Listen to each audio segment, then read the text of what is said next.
또 이렇게 여러분들 뵙게 돼서 너무 감사하고요. 함께 예배하는 모든 분들을 예수님의 이름으로 환영하고 또 사랑하고 축복합니다.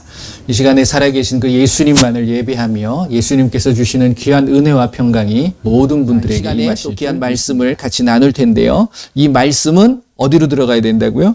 영으로 새겨져야 됩니다. 영의 말씀이 돼야 되는 거예요. 왜 그렇죠? 제가 쭉 말씀을 드리는데 요한복음 6장 63절 말씀을 보게 되면 예수님께서 우리에게 하신 말씀이 있어요. 뭐라고 그럽니까? 살리는 것은 영이다. 육은 무익하다. 그리고 내가 너에게 한 모든 말은 뭐라고 그래요? 영이고 생명이다. 즉 예수님의 말씀이 영이고 생명의 말씀이라는 거예요. 그러니까 여러분들의 이 말씀이 영으로 새겨질 때 생명이 되는 거예요. 여러분들의 구원은 육이 구원받는 것도 아니고 혼이 구원받는 것도 아니에요. 영이 구원받아야지만이, 영이 바로 예수님과 관계가 회복이 돼야지만이 내가 천국에 갈 수 있다는 사실을 아셔야 된다는 거예요. 그 말씀을 통해서 인도해 가는 겁니다. 그러니까 이 말씀이 영으로 새겨져야 되는 거죠. 자, 손을 얹으시고, 그러면 구원받지 못하도록 방해하는 세력이 있을까요? 없을까요? 분명히 있다는 거예요. 그러니까 그 세력들을 미연에 방지하고 차단하고 끊어버리셔야 돼.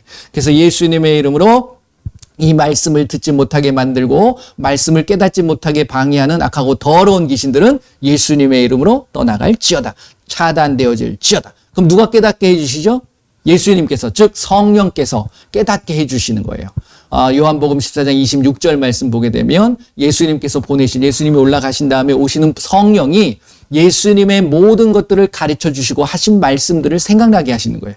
이 시간에 자 말씀에 손을 얹으시고 예수님 이 시간에 이 말씀이 영으로 새겨지게 하여 주옵소서. 다 같이 한번 기도합니다. 미아리가라바소라바라리가리가라바라 예수님의 이름으로 이 시간에 귀한 하나님의 말씀, 살아계신 말씀을 나눕니다. 이 말씀이 나의 영의 말씀이 되게 하여 주시옵소서. 예수님의 이름으로 명하노니 이 말씀은 영으로 새겨질지어다. 영의 말씀이 될지어다. 이 말씀을 방해하는 악하고 더러운 귀신들 예수님의 이름으로 묶임을 당하고 떠나갈지어다. 떠나갈지어다. 예수님의 이름으로 기도합니다. 아멘. 예, 오랫동안 기도하실 필요는 없어요. 그러니까 간단하게 이렇게 기도하시고 말씀을 보시고 이 시간에 또 말씀을 나누도록 하겠습니다. 저희는 이 말씀을 선포하고 나누기 전에 7구절의 말씀들을 같이 한번 암기하는 게 아니라 선포하는 거예요. 그러니까 아직 잘 암기가 안 되셨다고 하면 그냥 보시고 하시면 돼요. 보다 보면 이게 새겨집니다. 어디에 새겨진다고요? 영에 새겨지는 거예요. 그러다 보면 우리가 이제 애우는 것처럼 선포할 수 있다라는 거죠. 그렇게 이제 되시도록 우리가 이제 훈련하는 건데 한번 하나하나 한번 해보도록 하겠습니다. 자, 마가복음 16장 15절에서 20절 말씀입니다. 또 이르시되 너희는 온 천하에 다니며 만민에게 복음을 전파하라. 믿고 침례를 받는 사람은 구원을 얻을 것이요 믿지 않는 사람은 정죄를 받으리라. 믿는 자들에겐 이러한 표적이 따르리니 곧 그들이 내 이름으로 귀신을 쫓아내며 새 방언을 말하며 뱀을 집어올리며 무슨 독을 마실지라도 해를 받지 아니하며 병든 사람에게 손을 얹은 즉 나으리라 하시더라. 주 예수께서 말씀을 마치신 후에 하늘로 올려지사 하나님 우편에 앉으시니라. 제자들이 나가 두루 전파할세 주께서 함께 역사하사 그 따르는 표적으로 말씀을 확실히 증언하시니라. 아멘. 자, 마태복음 28장 19절 20절입니다. 그러므로 너희는 가서 모든 민족을 제자로 삼아 아버지와 아들과 성령의 이름으로 침례를 베풀고 내가 너에게 명령한 모든 것을 가르쳐 지키게 하라.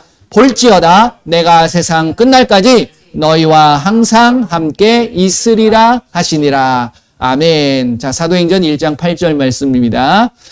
오직 성령이 너희에게 임하시면 권능을 받고 예루살렘과 온 유대와 사마리아와 땅끝까지 이르러 내 증인이 되리라 하시니라. 아멘. 히브리서 4장 12절 말씀입니다.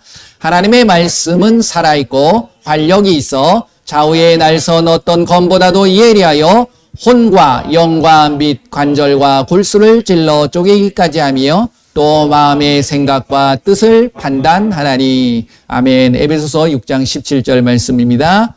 구원의 투구와 성령의 검 곧 하나님의 말씀을 가지라. 아멘. 마태복음 8장 16절 17절입니다. 저물매 사람들이 귀신 들린 자를 많이 데리고 예수께 오거늘 예수께서 말씀으로 귀신들을 쫓아내시고 병든 자들을 다 고치시니 이는 선지자 이사야를 통하여 하신 말씀에 우리의 연약한 것을 친히 담당하시고 병을 짊어지셨도다 함을 이루려 하심이더라. 아멘. 자, 마지막으로 이사야서 9장 6절 말씀입니다. 이는 한 아기가 우리에게 낳고 한 아들을 우리에게 주신 바 되었는데 그의 어깨에는 정사를 메었고 그의 이름은 기묘자라 모사라 전능하신 하나님이라 영존하신 아버지라 평강의 왕이라 할 것임이라. 아멘. 그 좋으신 예수님께서 이 시간 저와 여러분들에게 귀한 은혜를 내려주실 줄 믿습니다. 말씀을 깨닫는 것이 가장 중요한 거예요. 그 말씀을 알 때 비로소 누구를 아는 거예요? 예수님을 알게 되는 겁니다.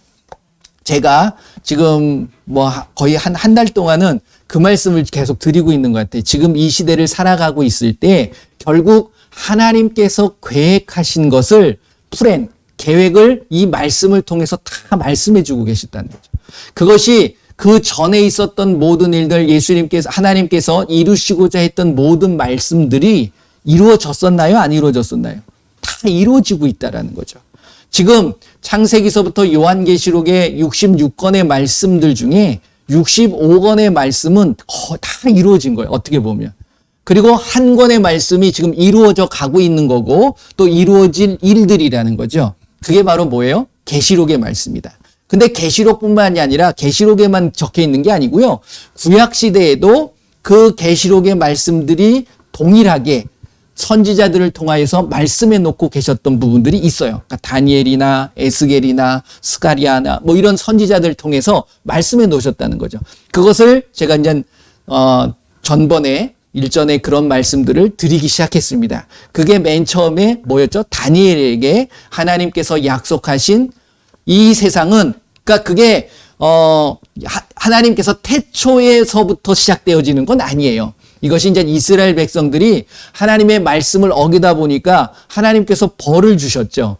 재앙을 주셨는데 그것이 뭐냐면 자기 나라를 잃어버려요. 그래서 식민지가 돼버리는 거죠. 그러니까 포로가 되어졌는데 그 포로 생활 속에서 다니엘에게 이제부터 지금 네가 있는 이 시대부터 내가 앞으로 몇 년 동안 그 시간은 모르죠. 단 70일이라는 시간을 주면서 그것을 통해서 내가 이 세상을 끌어갈 것이다 라는 것을 다니엘에게 보여주셨다는 거예요.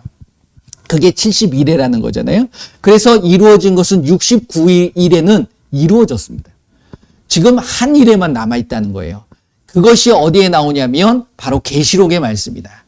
그래서 그 계시록의 말씀을 알기 위해서는 다니엘에게 이야기했던 그 말씀들을 먼저 아셔야 되고 또 그 말씀만 안다고 끝나는 게 아니라 그것이 다니엘을 통해서 얘기했고 요한을 통해서 얘기했다 그러면 이것이 어떻게 보면 조금 가벼워질 수 있어요.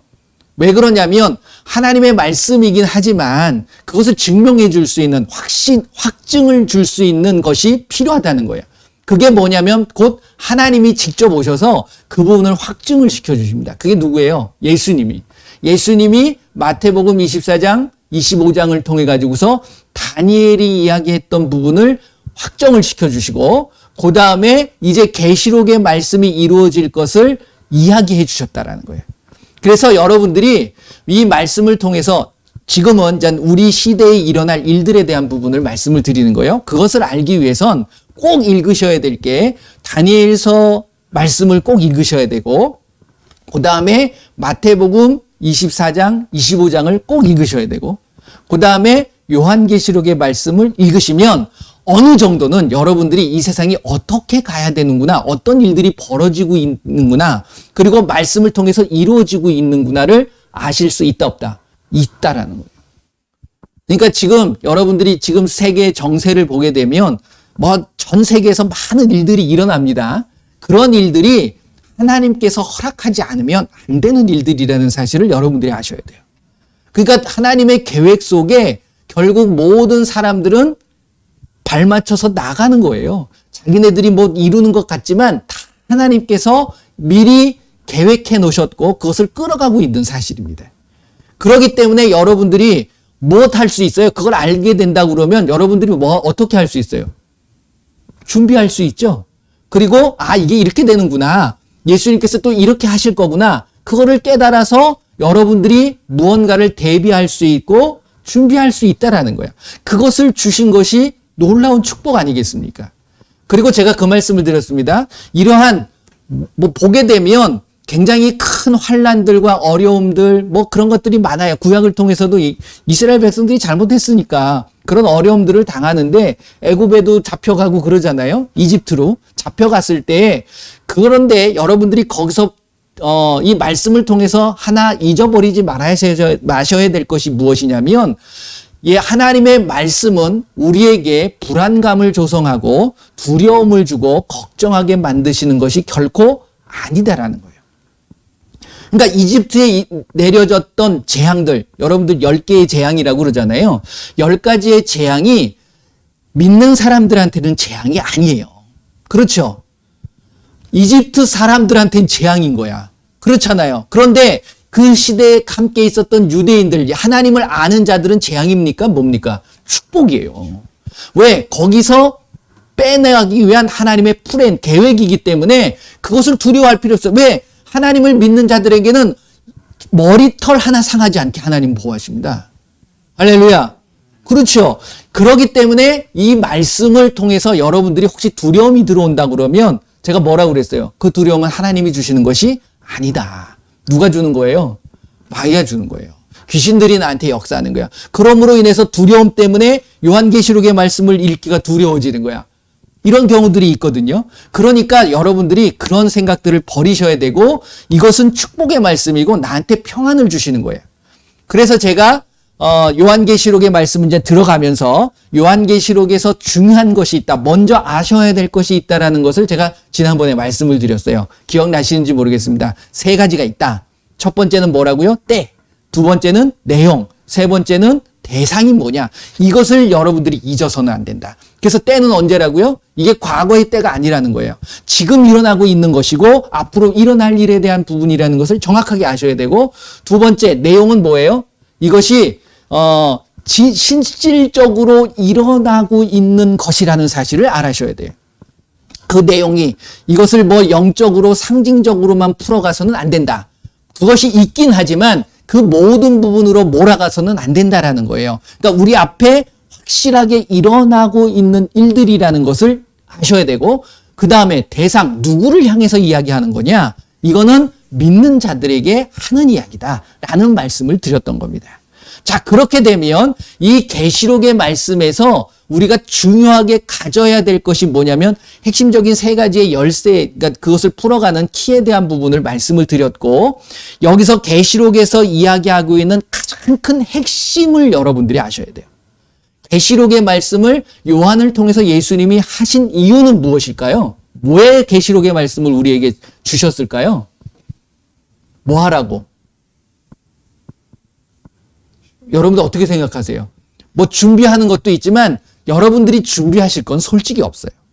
그냥 우리에게 주어진 말씀, 제가 말씀드렸잖아요. 때가 언제고 내용이 어떻고 대상이 누구라는 말씀을 드린 것이 나에게 주신 말씀이기 때문에 여러분들이 말씀이 주어졌다 그러면 여러분들은 그 말씀에 뭐 하셔야 돼요? 계시록 1장 3절 말씀 제가 드렸었잖아요. 계시록의 말씀들을 읽고 듣고 뭐 하는 자가? 지키고 행하는 자. 지키는 자가 뭐가 있다? 복이 있다. 그렇기 때문에 여러분들께서 이 말씀이 주어진 대로 그대로 행하시면 돼요. 하나도 어려운 게 없어요. 그러니까 내가 왜 어렵냐면 계시록을 자꾸만 내 생각, 내가 가지고 있는 어떤 지식을 가지고 해석하려고 하니까 그래. 말씀은 해석하는 게 아니라고 제가 말씀을 드렸습니다. 말씀은 순종하는 거예요, 그냥. 근데 깨달아지지 않고 이게 무슨 말인지 모르는 경우에는 여러분들이 어떻게 해야 될까요? 사람을 의지하면 안 돼요. 성령님께 기도하실 수 있는 모습. 제가 늘 말씀을 드리는데 제가 계시록의 말씀을 몇 주간에 걸쳐서 좀 말씀을 드리려고 그래요. 근데 제가 말씀을 해석하려고 하는 게 아닙니다.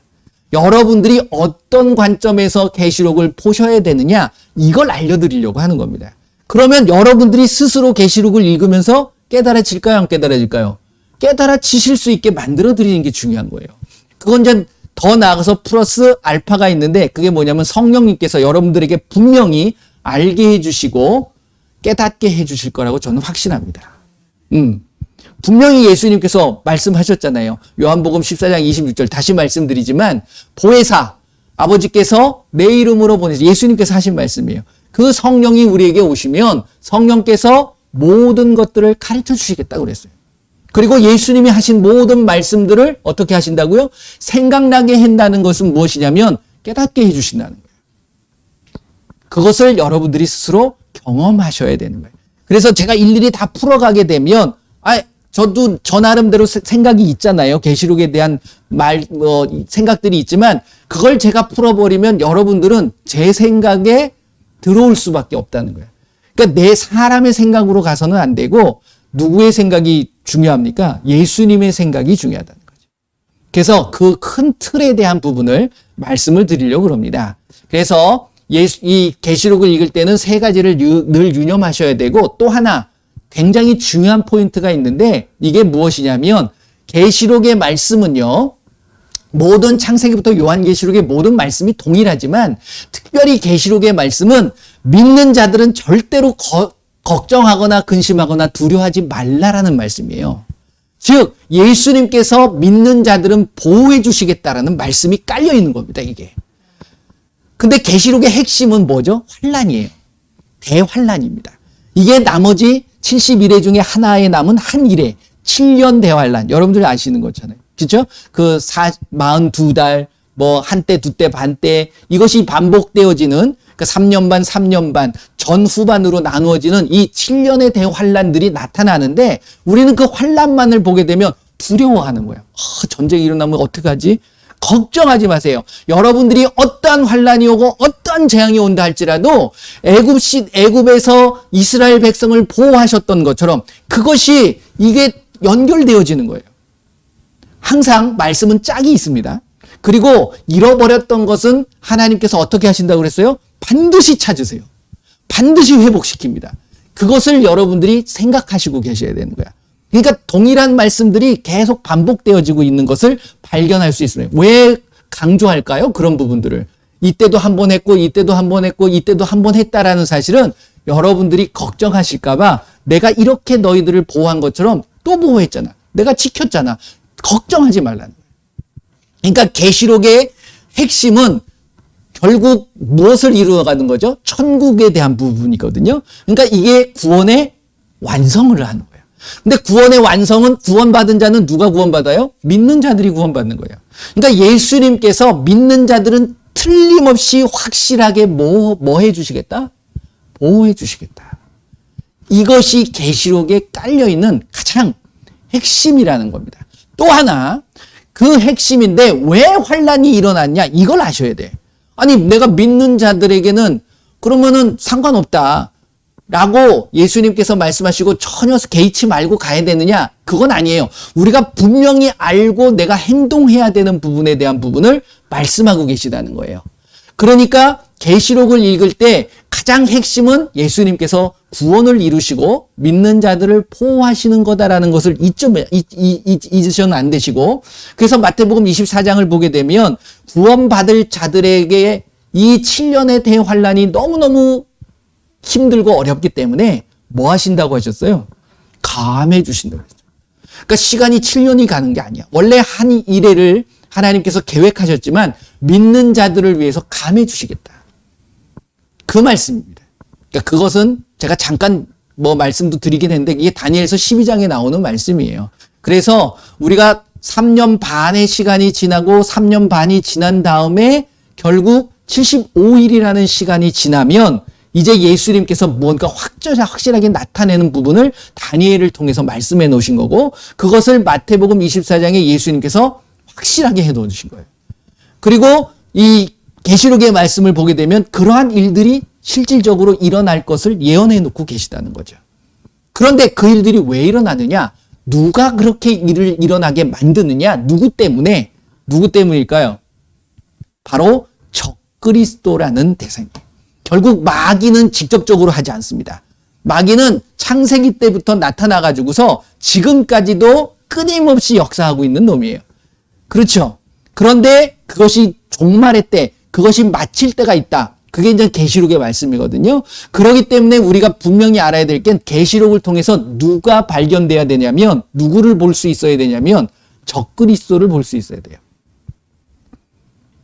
그 부분이에요. 딴 거 아닙니다. 계시록은 그 부분입니다. 그래서 그 적그리스도를 통해 가지고서 우리들에게 환난이 오는데 그걸 누가 허락하신 거예요? 하나님이 허락하신 거예요. 근데 믿는 자들은 그 삶 속에서도 뭐 하시겠다? 우리를 보호해 주시겠다. 이것이 나오는 겁니다. 그러니까 계시록의 말씀을 보게 되면 환난이 굉장히 많이 나옵니다. 그러니까 그게 핵심일 수 있어요. 근데 그 환난 중에서 믿는 자들은 뭐 하신다? 보호해 주신다. 그러면 믿지 않는 자들은 처벌하시겠다는 거야. 그들을 지옥에 던져버리겠다라는 말씀을 하고 계시는 부분이라는 겁니다.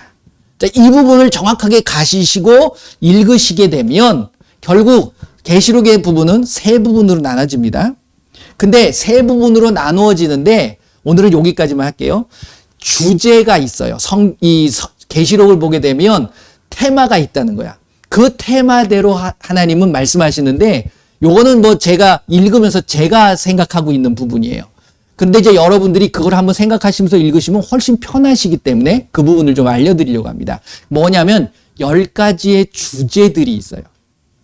그러니까 첫 번째 세 가지로 요약을 하게 되면 서론, 본론, 결론으로 나누어집니다. 서론은 무엇이냐면 대환란 전에 대한 부분을 이야기를 하고, 본론은 뭘까요? 대환란에 대한 이야기를 해요. 그 다음에 결론은 그 환란이 끝난 다음에 어떤 일이 벌어지냐, 요것을 이야기하고 있는 거예요. 계시록의 말씀은.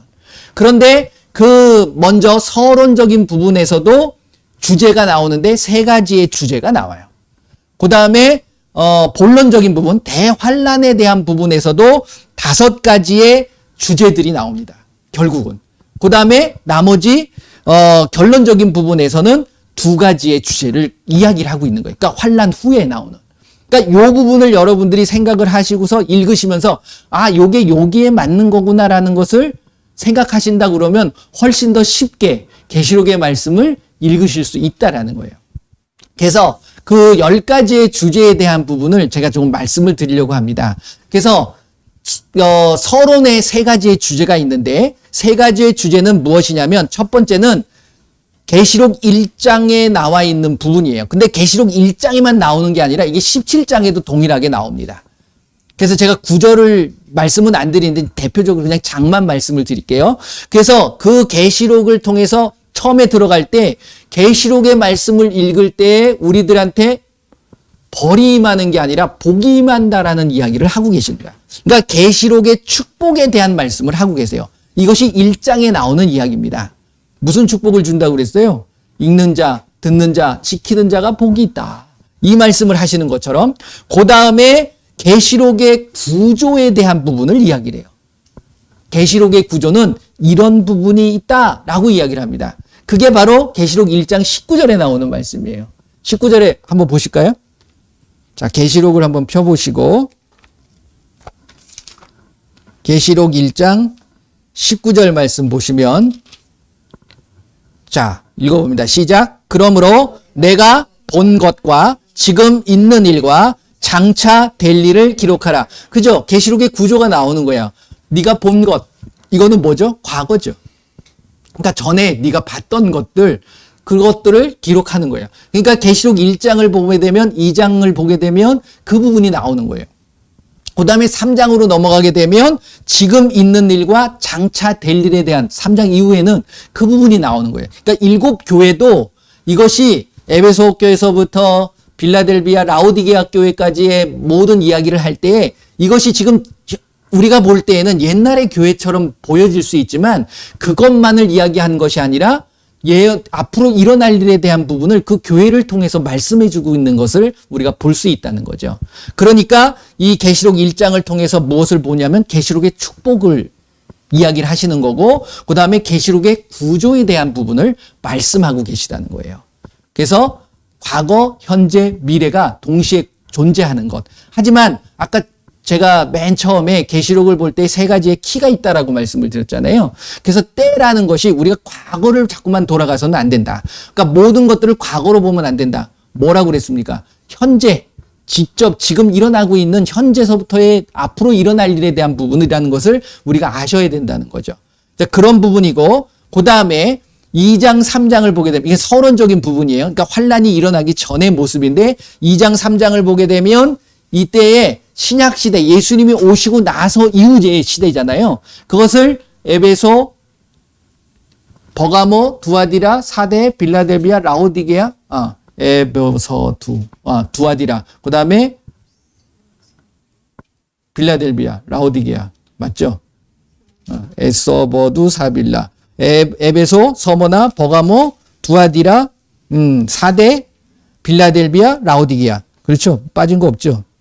에베소, 서머나, 버가모, 두아디라, 사대, 빌라델비아, 라오디게아. 예, 이 7교회를 통해 가지고서 신약의 예수님의 어떤 계셨을 때와 그 이후의 시대에 대한 부분을 말씀하고 계심을 우리가 발견할 수 있어요.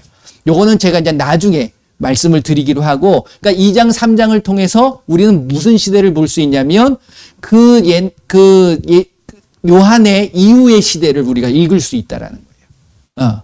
이게 이제 환란이 일어나기 전의 시대입니다. 그 다음에 4장, 5장, 6장이 아니라 10장을 보게 되면 천국과 계시록의 중요성에 대한 부분을 얘기를 해요.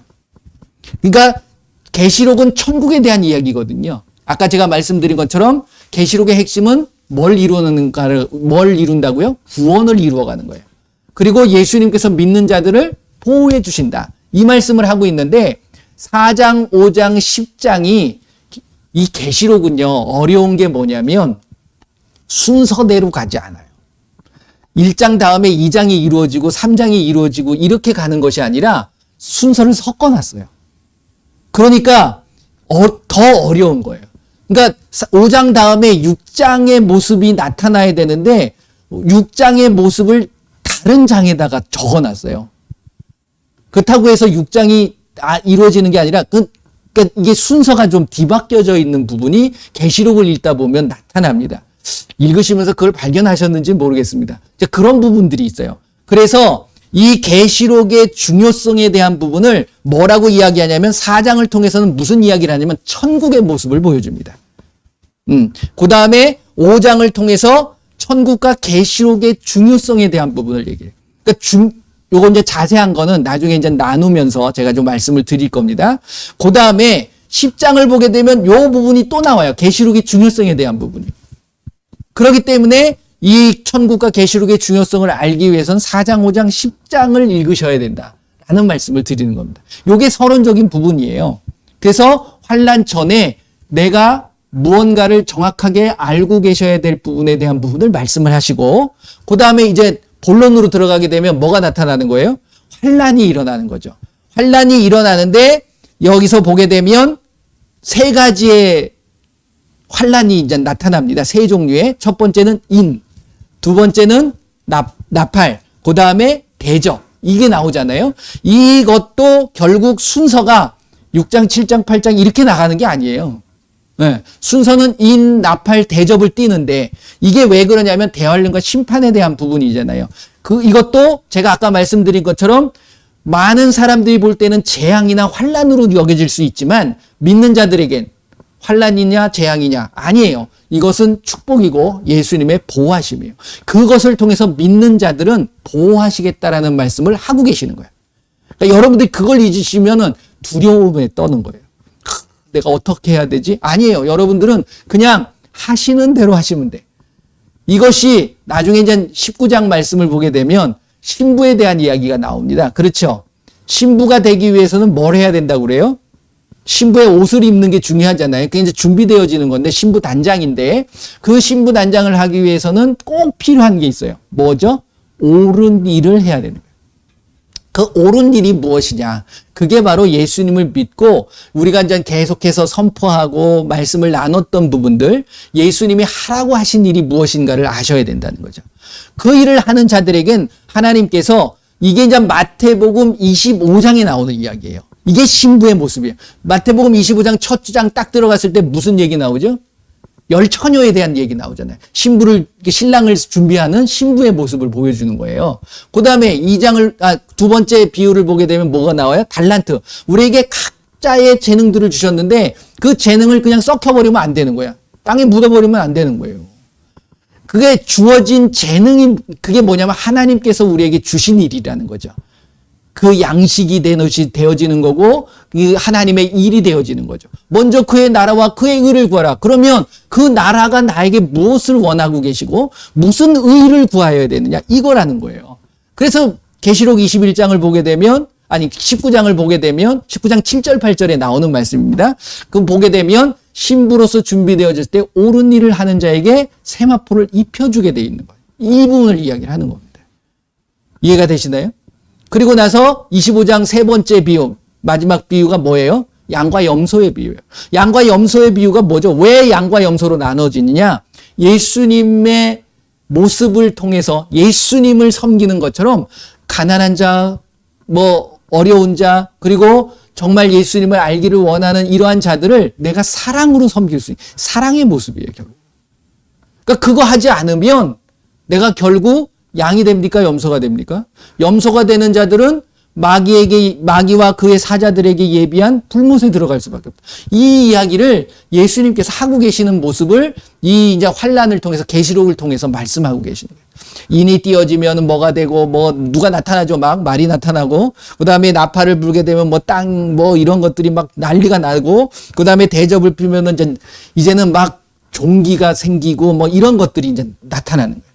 그러니까 이 말씀을 읽으면서 여러분들이 지금 코로나가 퍼지고 무슨 원숭이 두 창이 나오고 이게 결코 우연이 아니라는 거예요. 하나님께서 허락하시는 거예요. 그런데 다시 한번 여러분들에게 말씀드리지만 믿는 자들은 두려워하면 됩니까? 안 됩니까? 두려워할 필요 없다는 거예요. 여러분들은 지켜주세요. 그 믿음 정도는 있으셔야 되지 않아요? 그렇잖아요. 그러니까 걱정하지 마세요. 그리고 사도행전 1장 7절 말씀에 그런 말씀을 있습니다. 그러니까 예수님이 오실 때는 이런 일들이 일어나는데 두려우다 보니까 우리가 한 가지 자꾸만 뭘 생각하냐면 이게 그 때를 알았으면 좋겠다라는 거야. 그렇죠. 근데 그거는 욕심이고 교만입니다. 분명히 예수님도 말씀하셨고 그 다음에 사도행전 1장 7절 말씀에 뭐라고 돼 있죠? 그 날과 그 시는 어떻게 하면 알아야 된다, 알지 말아야 된다. 알 필요가 없다. 그 말씀을 하고 계시는 거예요. 한번 볼까요? 읽어보시오. 눈으로 보셔야지. 그렇잖아요? 사도행전 1장 7절 한번 보세요. 사도행전 1장 7절. 예수님께서 말씀하시는 거예요. 그렇죠? 같이 읽어보겠습니다. 이르시되 때와 시기는 아버지께서 자기의 권한에 두셨으니 너희가 알 바 아니요. 알으라는 거예요? 알지 말라는 거예요? 그러니까 그거에 내가 상관하지 말라는 거야. 그럼 뭐 하라는 거야? 그래서 8장이 나오는 거예요. 8절 말씀이 나오는 거예요. 너희들은 그거 알 바 아니고 오직 성령이 임하시면 너희가 권능을 받고 예루살렘과 온 유대와 사마리아와 땅 끝까지 이르러 누구의 증인? 예수님의 증인의 삶을 살아야 된다. 그러니까 예수님 오실 때까지 내가 증인으로 살아다 보면 어느 날 오시는 거예요. 아, 예수님 이때 오셨군요. 그 자들은 걱정하지 말고 근심하지 말고 어떠한 환란이 와도 예수님은 보호하십니다. 할렐루야. 믿으시길 바랍니다. 그 다음에 제가 이제 이 환란에 대한 부분인데 여기에 인과 나팔과 대접의 환란이 나오지만 그 과정 중에 4가지의 비밀에 대한 부분을 얘기를 해요. 예수님께서. 그게 뭐냐면 첫 번째 별의 비밀이 나옵니다. 별 얘기를 많이 합니다. 그 다음에 촛대의 비밀이 나와요. 그 다음에 짐승의 비밀. 그 다음에 음료의 비밀. 요 4가지를 우리가 알아야 돼요. 그러니까 그걸 다 설명해 주고 있어요. 그러니까 첫 번째 뭐라고요? 별. 두 번째 뭐요? 촛대. 세 번째 뭐요? 짐승. 네 번째 음료. 요 비밀들. 이게 뭐냐면 별은 누구냐면 믿는 자들을 이야기를 하는 겁니다. 별과 촛대는 믿는 자들에 대한 부분인데 별은 개개인적인 거고 그 다음에 촛대는 좀 무리적인 거예요. 그러니까 여기서 보면 교회에 대한 이야기를 하죠. 교회가 뭐라고 그랬죠? 교회는 믿는 자들의 무리예요. 그러니까 믿는 자들은 이 시대에 서로 간에 뭔가 공동체를 이루어가, 공동체가 내 여기서 모여가지고서 무슨 집을 짓고 모인다는 게 아니라 한 가지의 생각을 가지고 같은 곳을 보면서 갈 수 있는 그런 사람들을 이야기를 하고 있는 거예요. 그 다음에 짐승은 무엇이냐면 이게 바로 적그리스도를 이야기하고 있는 겁니다. 그러니까 짐승과 음녀를 같이 보는 경우도 있는데 달라요. 좀 성격이 다릅니다. 여러분들이 읽어보시게 되면 짐승은 적그리스도입니다. 나중에 이제 적그리스도에 대한 부분을 풀을 때 적그리스도가 지금 보게 되면 적그리스도의 개념이 뭐죠? 예수님을 부정하는 거예요. 예수님의 육신으로 나심과 그다음에 예수님의 하나님의 되심에 대한 부분들을 부정하는 부분이거든요. 그런데 이것이 지금 보게 되면 다양하게 나타나고 있어요. 그런데 이게 우두머리가 있다는 거예요. 그 우두머리가 결국은 모든 것들을 만들어가고 있는 겁니다. 요거는 이제 제가 나중에 같이 한번 나눌 기회가 있을 때 그때 이제 좀 자세히 말씀드리기를 하고요. 그 다음에 뭐요? 음녀의 비밀이에요. 이 음녀는 적그리스도가 아니라 이 땅에 풀어가고 있는 어떤 사회적인 현상을 여러분들이 아셔야 돼요. 적그리스도가 결국 무엇을 풀어가고 있는가? 무엇을 자기의 세상으로 만들어가고 있는가? 이게 바로 음녀라는 거죠. 이게 뭐냐면 종교가 다 하나가 될 수 있다라는 사실을 풀어갑니다. 적그리스도는 그걸 가는 거예요. 그러니까 다양한 종교들을 인정하게 되는 요거 이제 뭐라고 표현되냐면 종교 다원주의라고 그러죠. 네. 그러니까 어느 종교든 믿으면 그 사람들은 다 구원받을 수 있다. 이것을 주도해 가는 세력이 있습니다. 그러면 딱 떠오르는 게 있으신지 모르겠어요. 바로 그 부분을 이야기를 하고 있는 거예요. 이게 바로 별과 촛대와 짐승과 음녀에 대한 비밀. 이것을 이야기를 하면서 그것을 통해서 하나님이 그거를 하나하나 뭐 하는 거예요? 별과 촛대는 보호해 주시는 거고 짐승과 음녀에 대한 부분은 멸해 버리시는 거죠. 가만히 안 놔두는 거예요. 이게 다니엘서에도 나오는 거고 그러한 상황들이 사회적인 현상들이 나타나고 있는 것들을 다니엘서를 통해서 말씀하신 거예요. 그리고 예수님이 마태복음 24장을 통해 가지고서 이런 일이 벌어질 거다. 뭐라고 그랬습니까? 다니엘서를 인용하면서 거룩한 곳에 뭐라고 그러죠? 가증한 것이 섰을 때 이렇게 얘기하시는 거죠. 그러니까 이게 바로 짐승과 음녀에 대한 부분을 이야기를 하고 있는 겁니다. 이해되시나요? 제가 이제 8가지의 주제를 말씀을 드렸어요. 그렇죠? 첫 번째는 계시록의 축복과 구조에 대한 부분을 말씀을 드렸고 그 다음에 신약의 7 시대의 구분을 이야기를 하고 있는 거죠. 그 다음에 천국과 계시록의 중요성, 그 다음에 대환란에 대한 그리고 심판에 대한 부분, 그게 이제 인과 나팔과 대접에 대한 부분을 이야기를 하시는 거고 그 다음에 4가지의 비밀을 이야기를 합니다. 뭐요? 별과 촛대와 짐승과 음녀. 대충 요 그림을 그리시고 계시록을 보시게 되면 훨씬 더 쉬우시기 때문에 요거를 좀 말씀을 드리고 이제 하나씩 들어가려고 그러는 거예요. 그 다음에 이제 마지막 2개 남았죠. 이것은 환란이 끝나고 나서. 그러니까 이거는 19장 이후서부터 나오는 말씀이에요. 그런데 이 19장 이후의 말씀을 보게 되면 재림, 그러니까 예수님이 이때 비로소 재림을 하십니다. 다시 오세요. 오시고 나서 뭘 하시죠? 왜 오시죠? 구원받은 믿는 자들은 구원하시고 믿지 않는 자들은 심판해 버리시는 거죠. 그 부분을 이야기를 하시는 거고 나머지 한 부분은 구원과 심판은 구원받은 자는 어디 가요? 천국 가죠. 이땐 비로소 구원의 완성을 이루는 천국의 모습을 보여주시고 그 다음에 구원받지 못한 자들은 지옥, 불못에 떨어지는 것. 그 부분을 이야기를 하고 있는 겁니다. 그러니까 재림의 구원과 심판에 대한 부분은 19장에 대한 부분을 이야기를 하는 거고 근데 이게 19장에만 나오는 게 아니에요. 제가 계시록은 순서가 좀 바뀌었다고 그러잖아요. 이 부분에 대해서 14장에도 나와요. 이 부분이. 그러니까 이게 어떻게 보면 여기서 이제 굉장히 민감한 부분이 하나 있습니다. 휴거에 대한 부분이 나와요. 그러니까 휴거가 분명히 언제 있느냐. 이 시기에 대한 부분들에서 의해 가지고서 많은 사람들이 분분하게 계시록을 나누는 경우들이 있죠. 그러니까 저의 입장은 저의 입장을 얘기하는 것보다 여러분들이 말씀을 읽으면서 휴거가 이때 일어나는구나. 그것을 여러분들이 보시면 돼요. 계시록의 흐름을 통해서. 휴거는 분명히 있습니다. 없는 게 아니에요. 휴거는 분명히 일어나는데 때가 중요한지 언제 일어나느냐. 그러니까 환란이 시작되기 전이냐, 아니면 환란 중간이냐, 아니면 환란이 끝난 후냐. 이거 그렇잖아요. 자, 그런 부분에 대한 부분인데 그거는 이제 말씀을 통해서 읽으시면서 한번 같이 나눠보자고요. 제가 일방적으로 뭐 이렇다라는 것을 주장하려고 하는 게 아니라 말씀을 통해서 여러분들이 성령님께서 분명히 깨닫게 해주실 겁니다. 자, 그것이 일어나고 나서는 뭐예요? 이제 새하늘과 새 땅, 천국의 모습이 나타나게 되는 거죠. 그렇죠? 자, 그 모습을 20장, 21장, 22장에 말씀해주고 계시는 부분입니다. 할렐루야. 조금 어렵죠. 예, 계시록이라는 것이 어떻게 보면 참 어렵습니다. 왜? 아직 일어나지 않았던 거기 때문에. 일어날 일들이기 때문에 우리가 좀 어려울 수 있는데, 여러분, 제가 오늘 드렸던 말씀들, 처음 들어서는 뭐가 뭔지 잘 모르실 수 있어요. 근데 이제 한 번, 두 번 또 들어보시게 되면 어느 정도 잡히면 그 말씀들을 읽으시면서 또 저하고 같이 나누면 되는 거니까 그 주제별로 나누면 여러분들이 계시록을 쉽게 보실 수 있습니다. 단, 제가 여러분들에게 부탁드리고 싶은 거는 계시록의 말씀을 많이 좀 읽어보세요. 읽으셔야지 제가 말씀드리는 게 좀 어느 정도 또 이해가 되실 수 있으시니까. 그러니까 계시록, 이번 주는 계시록을 뭐 하루에 한 번 정도는 읽어보시면 한 7번은 읽으실 수 있잖아요. 더 많이 읽으셔도 좋고요. 말씀은 읽는 게 복입니다. 그렇잖아. 읽고, 듣고, 지키고, 지키는 자가 복이 있다고 말씀하셨으니까 읽어야지만이 지킬 수 있는 거고, 알아야지만이 지킬 수 있는 부분이니까. 예, 오늘은 계시록의 핵심에 대한 부분이었어요. 뭐가 중요하다고요? 믿는 자들은 구원을 이루어가고 예수님이 보호하신다는 사실이에요. 그러니까 환란에 너무 집착하실 필요 없습니다. 그것은 우리가 알아야 되는 거. 왜 환란이 일어난다고요? 누구 때문에?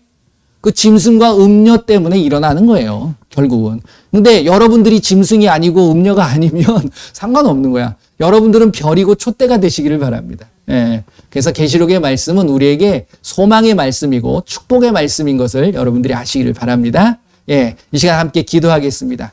여러분들이 말씀 그대로 사시는 것이 중요해요. 또 계시록의 말씀만 지키는 것이 아니라 창세기서부터 요한 1, 2, 3서까지 유다서 그 모든 말씀에 주어졌던 부분들을 우리가 잘 깨닫고 그 말씀대로 순종하면 예수님께서는 늘 함께 해주실 줄 믿습니다. 그래서 말씀대로 순종하기를 원합니다. 우리 한번 다 같이 한번 기도하겠습니다. 예수님 감사합니다. 이 시간에 귀한 하나님의 말씀을 나눴습니다. 이제 계시록의 말씀을 통해서 이제 하나님의 귀한 계획하심을 다시금 알게 하여 주시고 또 예수님께서 변함없이 믿는 자들을 보호하시고 함께 하신다는 사실을 잊지 않게 하여 주옵소서. 모든 영광 예수님 받아 주시옵소서. 예수님의 이름으로 기도드립니다. 아멘. 자, 이 시간에는 아프신 분들 또 문제 있는 분들을 위해서 한번 같이 기도하도록 하겠습니다. 예수님께서 병든 사람에게 손을 얹으면 나으리라 이 말씀을 하신 이유는 결국 우리가 가가지고 손을 얹고 기도하라는 게 아니라 그것도 있지만 주변에 아프신 분들을 위해서 기도하라는 거예요. 그것이 결국 예수님의 옳은 일입니다. 그게 옳은 의이고 그러니까 그것을 행하는 자가 신부가 되는 거예요. 그러니까 여러분들이 신부로 준비되어지는 과정이라는 거죠. 자, 여러분들 먼저 자기 자신 아픈 곳이 있다 그러면 여러분들을 위해서 아픈 곳에 손을 얹고 기도하시고 또 주변에 아시는 분들이 있으면 그 이름을 부르면서 기도하시기를 바랍니다. 다 같이 기도합니다. 예수님 감사합니다. 이 시간에 예수님의 이름으로 모여서 이 시간 어려움을 당하고 연약한 자들을 위하여 기도합니다. 예수님의 이름으로 선포할 때 예수님께서 마태복음 14장 14절 말씀처럼 내 이름으로 무엇이든지 구하면 내가 행하리라 말씀하신 그 말씀이 우리의 삶을 통해 나타나게 하여 주시옵소서. 이 시간에 연약한 자들을 위하여 기도합니다. 혹시 모든 질병들 예수님의 이름으로 선포할 때 디스크, 관절, 연결, 모든 암과 염증과 종양, 우울증, 조현병, 조울증, 알츠하이머, 파킨슨, 치매, 모든 장기, 당뇨, 비만, 심장, 혈압, 고혈압, 저혈압, 그리고 부정맥, 그 다음에 힘줄, 근육, 그리고 눈의 시력과 잇몸, 치아, 청력, 이명, 모든 코로나 바이러스, 원숭이, 두창, 예수님의 이름으로 완전히 사라지고 떠나갈 치열, 예수님의 이름으로 깨끗하게 치료되어질 치열, 예수님의 이름으로 모든 통증은 사라질 치열, 예수님의 이름으로 모든 염증은 사라질 치열, 예수님의 이름으로 두통도 사라질 치열, 깨끗하게 치료되어질 치열, 오미아리가라바 서르베리가리가라바 그 모습을 붙잡고 있는 악하고 더러운 귀신들 예수님의 이름으로 완전히 떠나갈 치열, 깨끗하게 될 치여다. 예수님의 이름으로 기도합니다. 아멘. 할렐루야. 예. 자, 여러분들 기도하시고 늘 점검해 보셔야 돼요. 살피셔야 돼요. 예수님께서 만져주시고 또 내가 있던 통증 사라졌는가. 여러분들이 스스로 점검하시고 예수님께서 만져주신 줄 믿습니다. 치료해 주신 줄 믿습니다. 모든 영광 예수님 앞에 올려드립니다. 제가 기도하겠습니다. 예수님 감사합니다.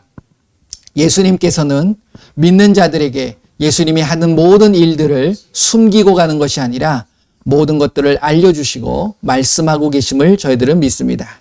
이제 그 모든 것들을 깨달아 이제 내가 준비할 것, 내가 해야 될 일들에 대한 부분들을 명확히 알고 잘 지키고 행할 수 있도록 저희들을 함께하여 주시옵소서. 예수님이 하신 모든 명령들을 가르치고 지키게 하라고 하신 그 예수님의 말씀처럼 내가 먼저 세상의 소금이 되고 세상의 빛의 삶을 살아갈 수 있게 하여 주시고 모든 자들을 예수님의 이름으로 사랑하며 예수님의 이름으로 축복하며 살아갈 수 있게 하여 주시옵소서. 어떠한 환난과 어려움이 온다 할지라도 예수님은 우리를 보호하고 계시고 함께하여 주고 계심을 믿습니다. 어떠한 상황 속에서도 늘 예수님과 동행하게 하여 주시고 우리의 삶에 늘 이기는 자, 승리하는 자가 되게 하여 주시옵소서. 지금은 우리 주 예수 그리스도의 은혜와 우리 하나님의 크고 넓으신 사랑하심과 성령님의 인도 보호 함께 하심이 이 시간 예수님의 말씀을 읽고 듣고 지키는 자가 복이 있다 말씀하신 것처럼 그렇게 살겠노라고 다짐하고 결단하는 귀한 하나님의 백성들 머리머리 위에 그들의 가정과 그들의 삶과 그들의 일터와 직장 위에 지금으로부터 영원토록 함께할지어다. 아멘. 아멘. 감사합니다. 모든 영광 우리 예수님 앞에 올려드립니다. 예수님의 이름으로 모든 분들을 사랑하고 축복합니다. 한 주간 또 행복하시길 바랍니다.